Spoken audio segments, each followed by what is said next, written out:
Ben and Shelton. First of all, congrats, Ben. Sorry, thanks.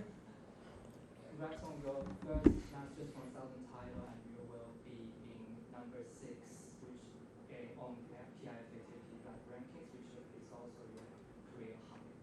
How do you feel about the 2 weeks here? Really happy. I'm grateful for the opportunity. I feel like it was a perfect storm for me this week. A lot of tight matches, long matches. Played some of the best tennis that I've played this year, and to finish out the weekend the way that I did, especially with the opponent that I had today and the way that he was playing, I couldn't be happier. Hey, Ben, congrats on the win. Can you tell me about your approach in the tiebreaker?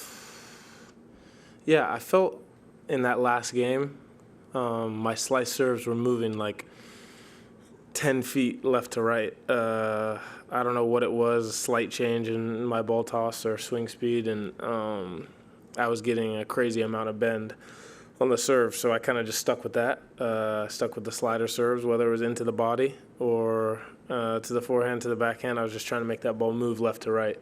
I've been hitting a lot of fastballs throughout the match, a lot of straight balls, and I thought he was returning that serve pretty well, and that's kind of was my approach to going through my service points.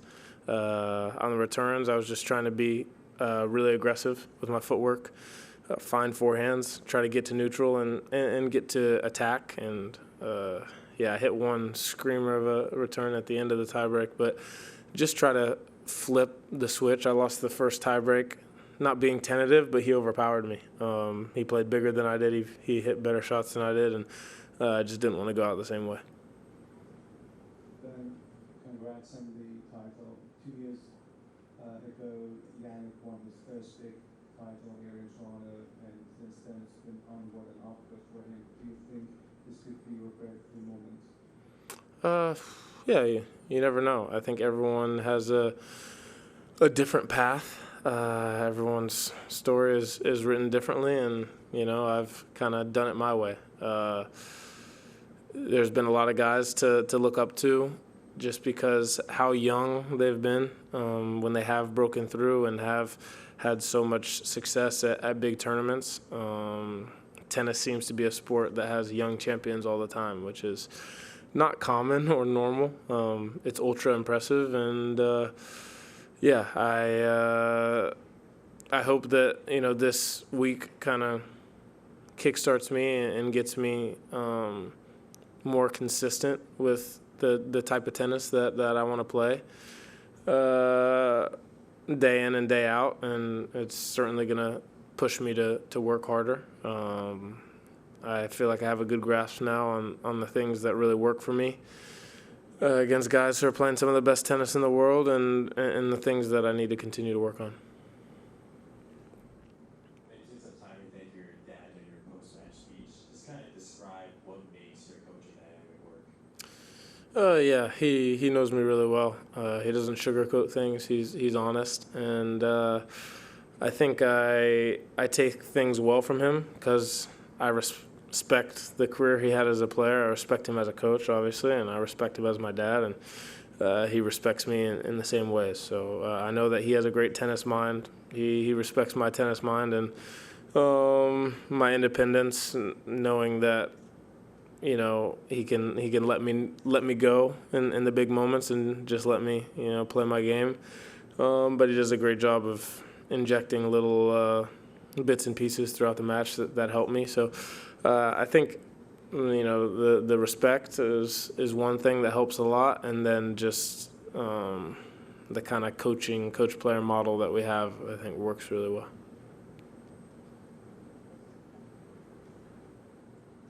And congratulations on the win. You mentioned this week about resilience being the thing you're most proud of your game. Where today did you think you were the most resilient in the match? There was a lot of points, or a lot of times in the match where I felt I was resilient, being up against it in the second set, the way that he was holding serve, kind of going through his service games.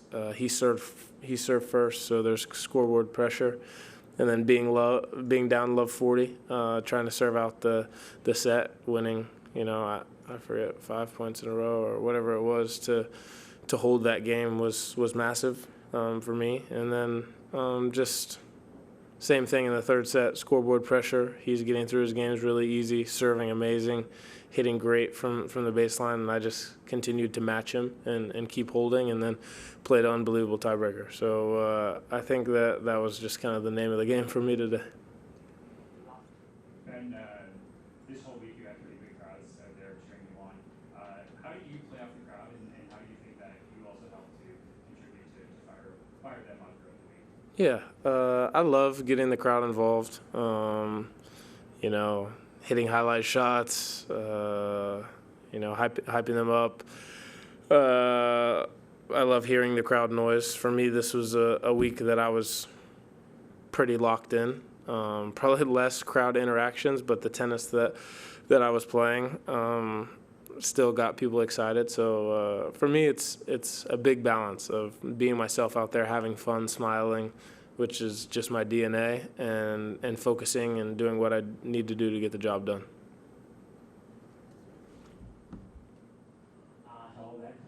Congratulations on your win. Earlier you were talking about that this win is gonna push you to work even harder. What is the next step for you in terms of your game and your mentality to take next step and win a Grand Slam? Have you been close making semifinals? What is the next step for you? Yeah, for me, being as consistent as I was this week, I think that the more opportunities that you have, the more times you put yourself in the position to be playing against the best players in the world, you're only going to get better. So for me, it's being in the later stages of the tournament and playing against guys who are playing their best tennis to see where I match up and see where my weaknesses are and where I can get better. I think that watching film is a huge piece for me, something that I didn't do as much in the past, and as of late, it's been kind of an every match thing for me. At least watching one match or one set start to finish on the guy I'm playing. I think it's an important piece of the game that maybe I overlooked a little bit in the past or didn't think was as important because I was like, I'm going to impose my game on whoever's playing or whoever I'm playing. But it's a really important part of the game, and I think that my tennis IQ and my tennis mind is something that is getting better and something that needs to continue to get better. Thanks, guys.